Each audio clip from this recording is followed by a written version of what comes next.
Picture this. Picture a skinny white kid on the back of a flatbed truck driving through the ghettos of Philadelphia. It's 1970, 74, and I'm with my dad. And he's actually delivering beer, or we're delivering beer. It's one of 3 jobs he always had in the ghettos of Philadelphia. And it was one of those things where I remember going, and we used to be delivering beer. It'd be late in the evening, it'd be 6 or 7 o'clock at night, and I'd be holding the case, it'd be banging on the door, and my dad'd be like, boom, boom, boom, he'd scream, "Beer man!" And the people would be, I don't know how they do it in the ghettos today, but in those days, they didn't answer the door. They would yell down from the window, and they'd scream, "I ordered that beer at 9 o'clock in the morning, where have you been?"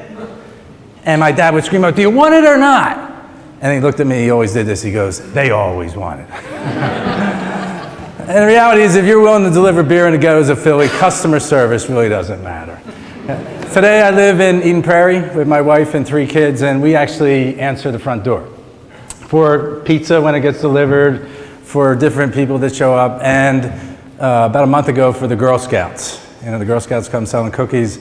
I bought 4 of those boxes of Thin Mints, I could have sworn when the girl left, she said, "They always want it." So my dad instilled in me, and some of you knew him, instilled in me this work ethic that I used for a lot of my life in terms of generating and getting a lot of success.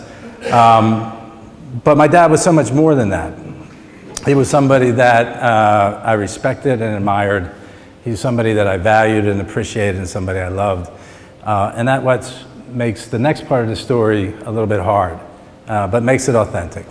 And that's January 3rd, 1998. He was in town, and him and I went out hunting, and on the way home, both of us drank too much. I hit a train at 60 miles an hour, and don't remember much.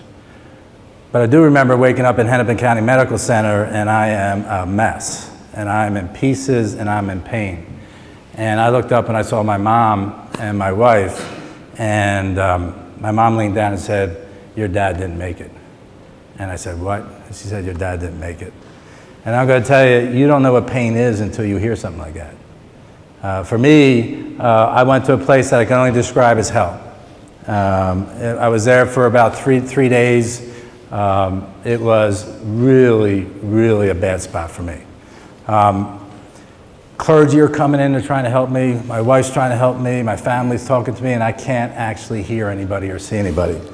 And the reality for me is that I am mentally gone. And then one day, nobody's in the room, and a gentleman comes in and he says, "Do you want to receive forgiveness? And if you do, you got to admit that you're a sinner." And I almost kicked him out of the room. But I started listening to him, and fast forward, I said a prayer with him to receive Christ in my life. I admit I was a sinner, and I wanted to walk every day with Jesus. And bam, it was like the Holy Spirit just connected with me. It was like he connected to my soul. And then he left. And he left. About, I don't know much time later, my wife came in. I sat up on the bed. She said, "I saw a completely different person." I looked at her and I said, "Hey, hon, I just accepted Jesus into my life." And all of a sudden, I could start to feel again and see again, and things were moving fast, and my life was changing. And I'm sitting, fast forward, we get out of the hospital, I'm sitting in a wheelchair in my driveway, reading a letter from the state that says, "We are convicting you for criminal vehicular homicide." 4-year prison sentence. 4-year prison sentence. So we packed our wheelchair up, went around, saw a bunch of lawyers. One of them was here tonight, Bill Mousy, the lawyer we ended up going with, a great criminal defense lawyer. And you fast forward, I'm going through a trial through the course of the summer. We're really struggling. It's trying to keep this whole thing together, as you can imagine. And then we actually get through this trial, and Lawson is having an event that September. And it's in New Orleans. And I missed the first day, I missed the first night, I miss all the second day, and I get there the second night. Now the people at Lawson haven't seen me in a long time, at least some of the people. And there's a room bigger than this with maybe about 300 people in it, and I walk in, and I think I'm using a cane, so it looks like I'm healed. So it looks like I'm better. And I walk up to the microphone, and I get a standing ovation from everybody in the audience. Standing ovation. And what I felt like saying when I got to the microphone was, yesterday I got sentenced to 6 months in jail, 10 years probation. Standing ovation, going to jail. What kind of roller coaster ride are all you on? We're all on a roller coaster ride. It's just how high the highs are going to be and how low the lows are going to be. And for me, this was a challenge in now figuring out how to keep my life together as I started to go to jail. Went to jail, had to figure out how to get rides. Some of the people in here actually helped me get back and forth to jail. Remember going, Dan was driving, Dan Mesker drove me a couple times. It got a little weird after a while. Dan's driving me to jail and driving home, he would say, hey Jay, what are you doing tonight? What do you think I'm doing, Dan? I know where I'm having dinner. I know what clothes I'm wearing. I wear them the same ones every day. The reality was, it was an arduous process. Met my roommate, this is a world that gets weird. My roommate looked like Louis Farrakhan, black militant. I get in, he's got the gold rimmed glasses on. And in jail, they would say, they would come up to me and they say, hey Jay, where are you from? And I would say, Eden Prairie. And I was like, why am I telling these guys I'm from Eden Prairie? I go, if I see any of you guys in my neighborhood, I'm actually calling the cops. The reality was, for me then, what they really meant was, what prison system were you coming from and what did you do to get in here? And for me, the reality was, I started to talk to these guys, and my roommate, I said, what are you in for? And he goes, robbery, dealing drugs, double homicide, goes on a couple other things. I go through this process, I meet him, his name's Andrew, and somewhere in the court system and the jail system, the prison system, he actually found Christ. And the reality was, he was actually known as the preacher, when I would hang out with him, and actually showed me how to survive in this crazy place. The reality at the night though, I would say, hey Andrew, let's go back into the Old Testament. I want to talk about the Old Testament, open it up. I want to go into those 10 commandments. You know that one about thou shalt not kill? I want to make sure you have that out of your system before we go to bed tonight. For me, this experience was a foreign world. It was a completely different place. And I was adapting every single day to figure it out. I get out of jail, I'm dealing with probation.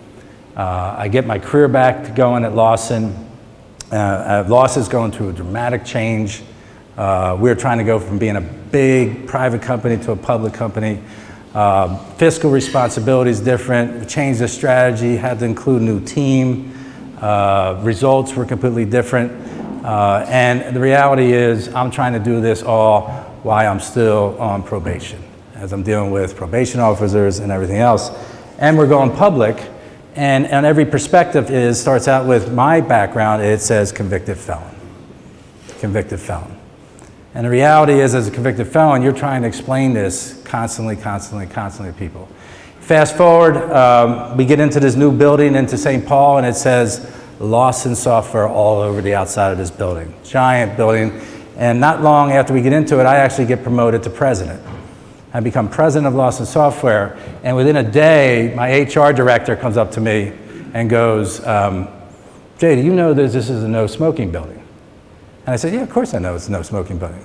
She goes, do you realize that Bill Lawson is smoking? And Bill and Richard owned Lawson Software.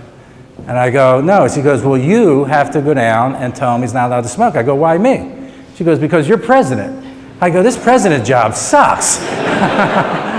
So I go down and I see Bill, and I'm walking down into, he was on the 8th floor in the middle of the building. He's not even near a window, he's in the middle. I could smell the smoke before I even get to the office. By the time I get to the office, I can see the smoke. I go in the door, the smoke's like hanging at the top, and I sat down, I sat across from Bill, and I go, Bill, do you realize that this is a no smoking building? And he looks at me, and he looked over his glasses, he goes, Jay, it doesn't say no smoking software on the outside of the building. I said, Bill, got it, keep smoking. So the reality is with a lot of great people, we got ready, we put all this thing together. We were going public in 2001, the summer. We were going public in September 2001, and what happens in September 2001? 9/11. That puts us in a delay. We're keeping the company together. And the reality is, with a lot of great people, in December 7th, 2001, we actually took Lawson public. We raised over $200 million, 5th largest IPO in Minnesota history, and had a $1.4 billion market cap. Now, I did a commencement address about 2 weeks ago at a college, and this is what I explained to them. I said, January 3rd, 1998, I got in an accident. I was in the hospital, went to trial. Got out of the trial, got my career back, went to jail, got my career back on track. December 7th, 2001, became CEO of a multi-billion-dollar market cap company. That's less time than it took those people to go through college. And the less time it took them to go through college, I went from a convicted felon to a CEO. That's a story of perseverance. That's a story of hope. That's a story of faith.